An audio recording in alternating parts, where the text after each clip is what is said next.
Guys, so this next topic that we're going to talk about is regarding a third party. It's not the Green Party. It's not the Libertarian Party. It's not even Movement for a People's Party. It's Andrew Yang's Forward Party, which on the debate stage, it reminds me of when he was like, "It's not left versus right. It's forward." You guys remember that? Yeah. Oh yeah. So I don't know too much about that. I know about where Andrew Yang stood on certain policies. I'm not a fan of his foreign policy at all. Well, I'm not a fan of any current candidate's foreign policy at all. But we see this. I came across this tweet here. Andrew Yang saying saw the great Kim Iverson in L.A.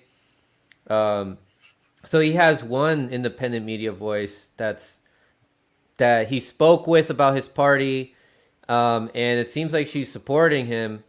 Said, watching people on my feed get triggered by the Forward Party because they may not support Andrew Yang is exactly why we need the Forward Party, ironically. Because a lot of people who don't like Andrew Yang's policies, a lot of people who, we've talked about it on this show when I had the various people who I have on this panel right now, Ricky, Charles, and Ed Lee, who's not with us right now. But what do you guys think about this? What do you guys think about the Forward Party? For me personally, I'll say I don't think any third party stands a chance at all. Not even Yang's. Even if it's corporate backed, I don't think we should be backing it. Like, how are our problems going to get fixed? I don't think our problems can get fixed electorally. I think that we should focus more on not only just direct action, but on community organizing.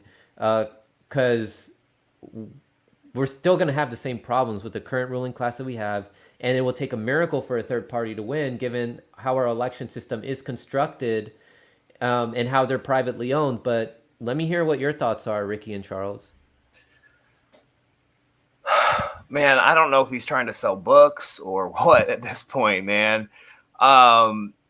Like, you were a Democrat, which is, I mean, whatever. You have to pick a party to run for president, I guess. But you were a Democrat who was pushing UBI. I feel like the Democrats used him to push the UBI thing because they're going to have their own version of UBI, which is going to be part of That's your an digital interesting identity theory in the future. And it's going to be like, oh, yeah, here's your crumbs, which it's a Trojan horse kind of policy. I can already tell.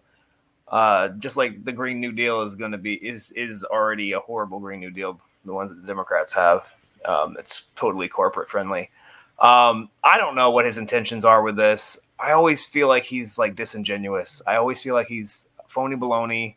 I don't know if he wants to, sell books or wants to fundraise and make money off of this somehow. I don't know. I don't think there's no way he expects to win with this shtick.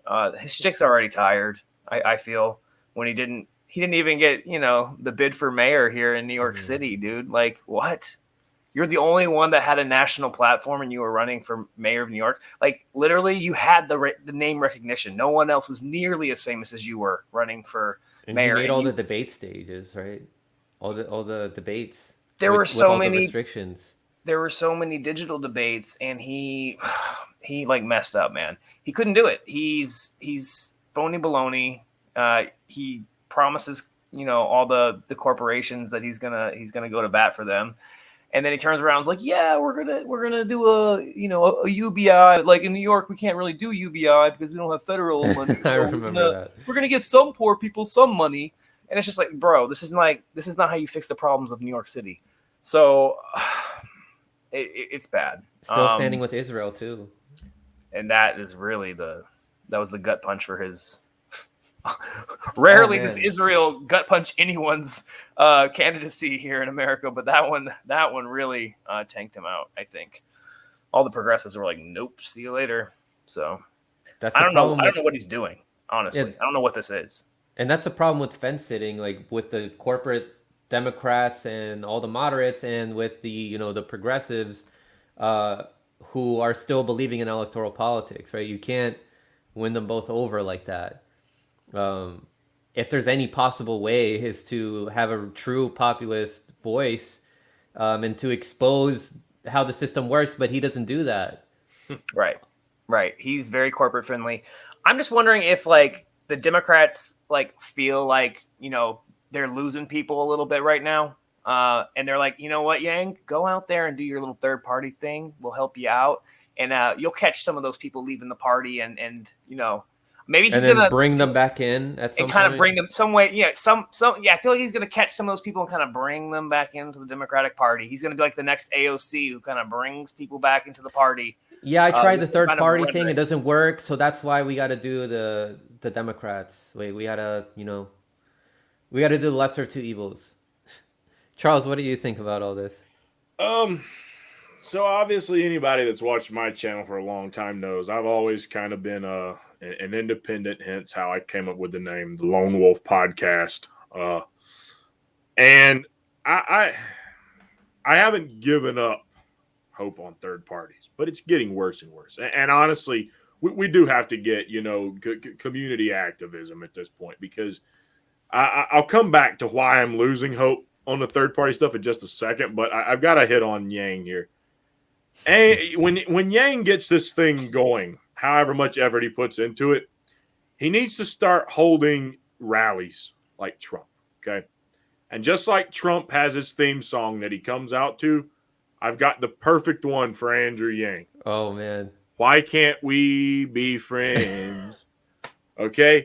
Because literally that's this guy's motto. And the thing is, if he was at least applying it in the right way, he might be on to something. Because if you wanted to try and get the reasonable independent voters of this country who all have real problems to hold hands and sing Kumbaya, okay, you're on the right track.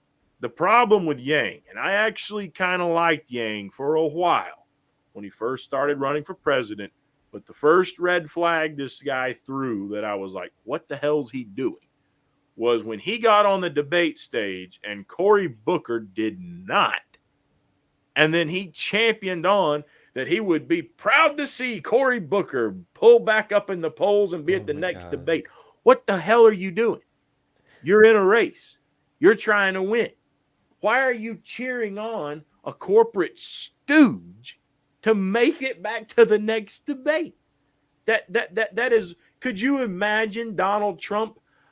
I'll be so glad to see Hillary Clinton pull back ahead in the polls. And he was silent on Tulsi, right? When she didn't make the debate stage. Right. So, it was so ridiculous because I never heard him try to get Tulsi back up there, like you said. But he's championed for Cory Booker to get back on stage. So like you said, he's playing up to the wrong people. Even more evidence of that is what he said he wants to do with the Forward Party. Now, I guess in theory, if you were just trying to do it for the right reasons, maybe not a bad idea, because the Reform Party did something similar to this. They would look for people kind of outside the bubble of Democrats and Republicans and try to use their ability to promote those candidates. Yang has kind of signaled that the Forward Party would be something similar, but you could be a member of any party, and if you support a certain number of issues, particularly ranked choice voting, then the Forward Party would then support you whether you're a member of the Forward Party or not. So, going back to Ricky's point, what happens when AOC decides she's going to support ranked choice voting? They're just going to try and funnel people right back over to the Democrats. You know why? Because as MPP has started to show, getting ballot access isn't the easiest thing in the world to do. Mm-hmm. And you're brand new to the game, even newer than MPP. Okay? So where are you going to get all this ballot access from to start running your own candidates? It's going to be they're going to support candidates from other parties. And all it's going to take is the right Democrat to come out and say, this is what we're going to support. And they will be the lesser of two evils. So since the Forward Party doesn't have a candidate, well, okay, looks like the Democrat's the choice here. So again, the theme song, why can't we be friends? That's basically what this guy's going to go around singing. Just basically whichever party, mainstream, bought off, corrupt, whatever, if they support something he kind of signals that this party represents, then we're going to support you. Last thing, and this is what I said I would come back to and why I'm losing faith in third parties. we saw a lot of problems with the Green Party in the last election cycle with some of the stuff they had going on in House. The Libertarians have a war between the Mises Caucus and other groups, and they are having problems getting kind of a solidarity thing going. You've got other people. I know a guy who I interact with on Twitter some in the DMs, Chad Wilson. He's talking about a new independent Green Party. Yeah. You've got all these third parties, and now you've got the MPP and you've got the Forward Party. Okay, Andrew Yang ran a campaign on math. Make America think harder. Math. Okay, let's do some math.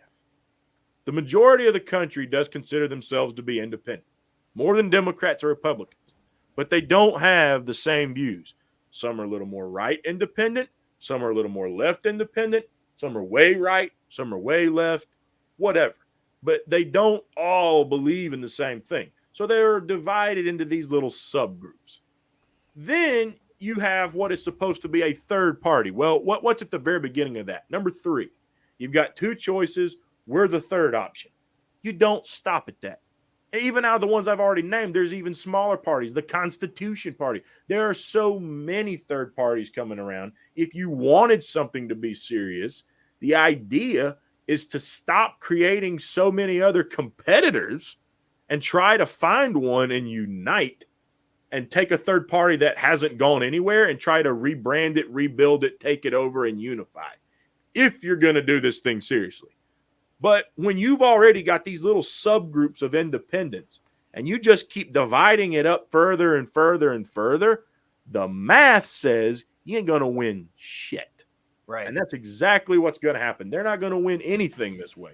So if this is the direction we're going, third parties don't stand a chance. You've got to do community activism at this point because this ain't going to work.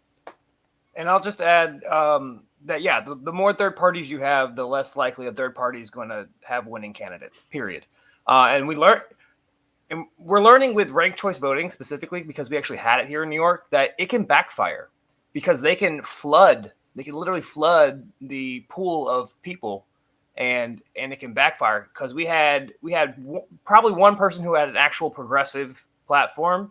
And then they smeared the hell out of her. And so they got her out and she was horrible to her employees and she had all these scandals. And then you had these de Blasio moderates. And then, they're like faux progressive. And then you have Yang, who's his own brand of progressive. So all the progressives split their votes between all of these faux progressive people. And then who won? The tough on crime, pro stop and frisk, pro surveillance, authoritarian, the most right wing, but also the most authoritarian Democrat. And it was what? That's the one you pick? But it's because they literally flooded. I mean, there were 20 something candidates for mayor here. So the more candidates you throw in the mix, the more you can split those votes up and you can push for literally the worst guy. And the Democrat running for mayor in New York is horrible. He's worse than the Republican by far. But people are probably going to vote for the Democrat because he's a Democrat and this is New York. Right. So I've said this after I spoke with MPP when I saw them in DC in front of the Capitol. When I spoke to Paula Jean and Nick Branya and Zainab, I asked them questions. I was do you guys have legislation ready and all that?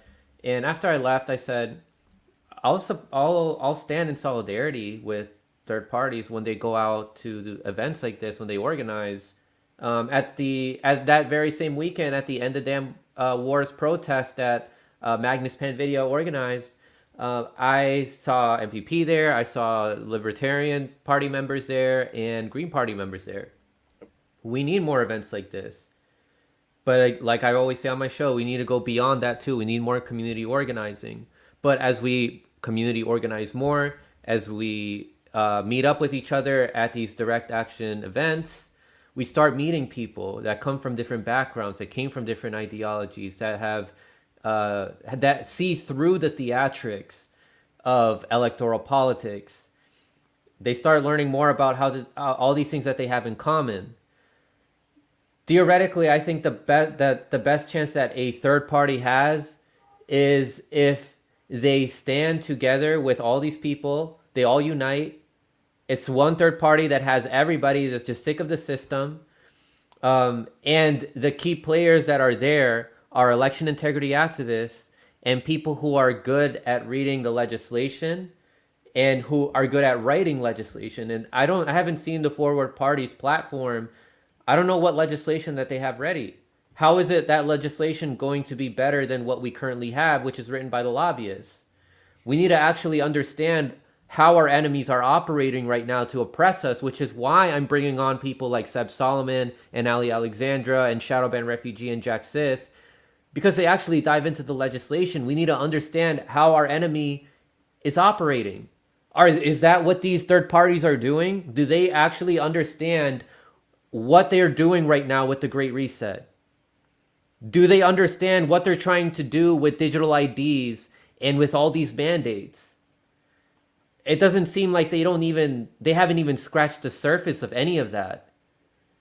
So that's why I think that a lot of these people that are trying to start their third parties, and they don't understand what's actually going on.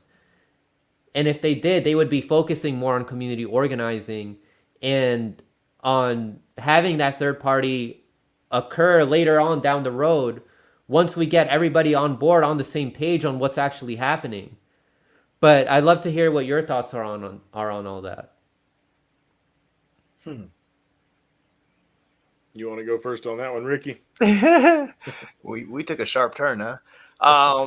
I mean, when I look at Congress, I know we're going to talk about infrastructure and Build Back Better and all that, but when I look at Congress, I literally think they're just handing these people a script and they're like, "You're going to read this. Yeah. This is what you're going to say today." I don't think anyone's making choices anymore.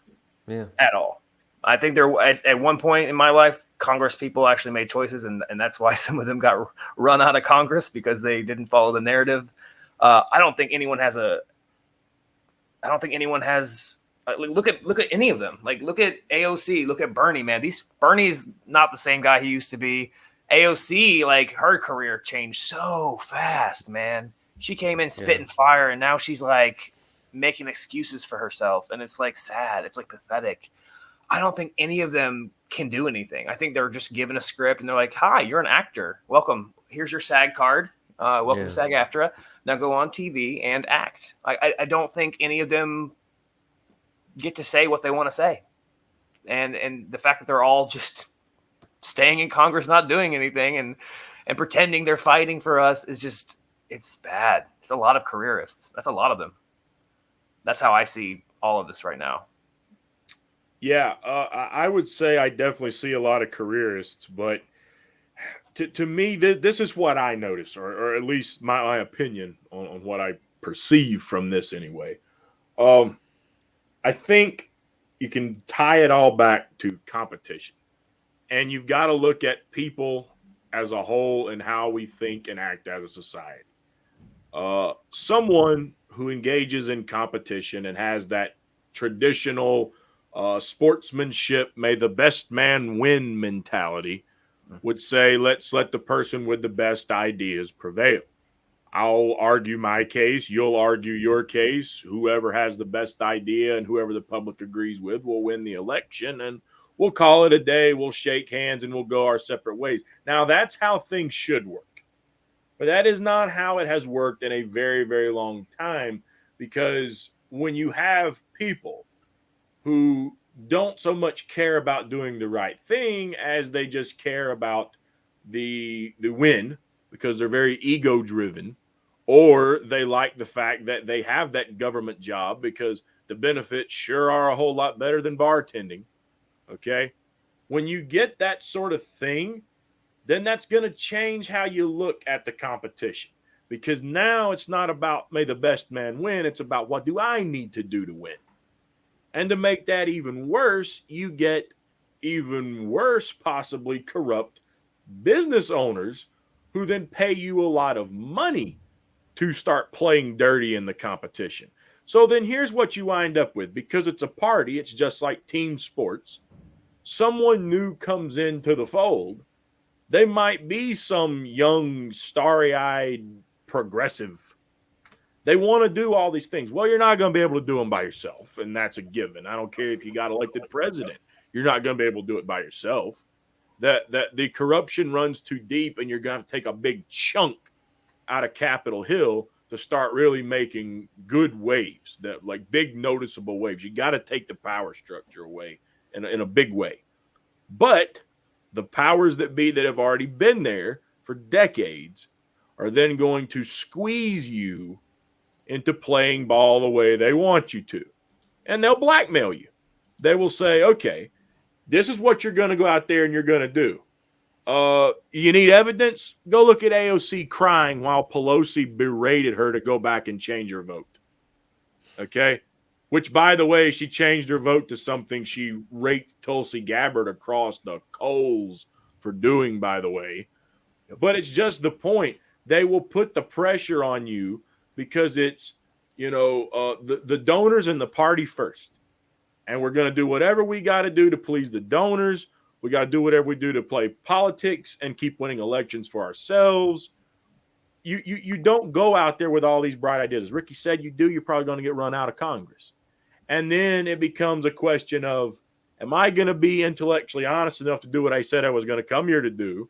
Or because I made it this far and I don't want to go back and I kind of like where I'm at, am I going to kind of give in and go along with it? And when you start doing that, you join the swamp. And as Jimmy Dore says, you don't change the Democratic Party. The Democratic Party changes you. Yep. And I think you can't say it any better than that. That's right. 100%.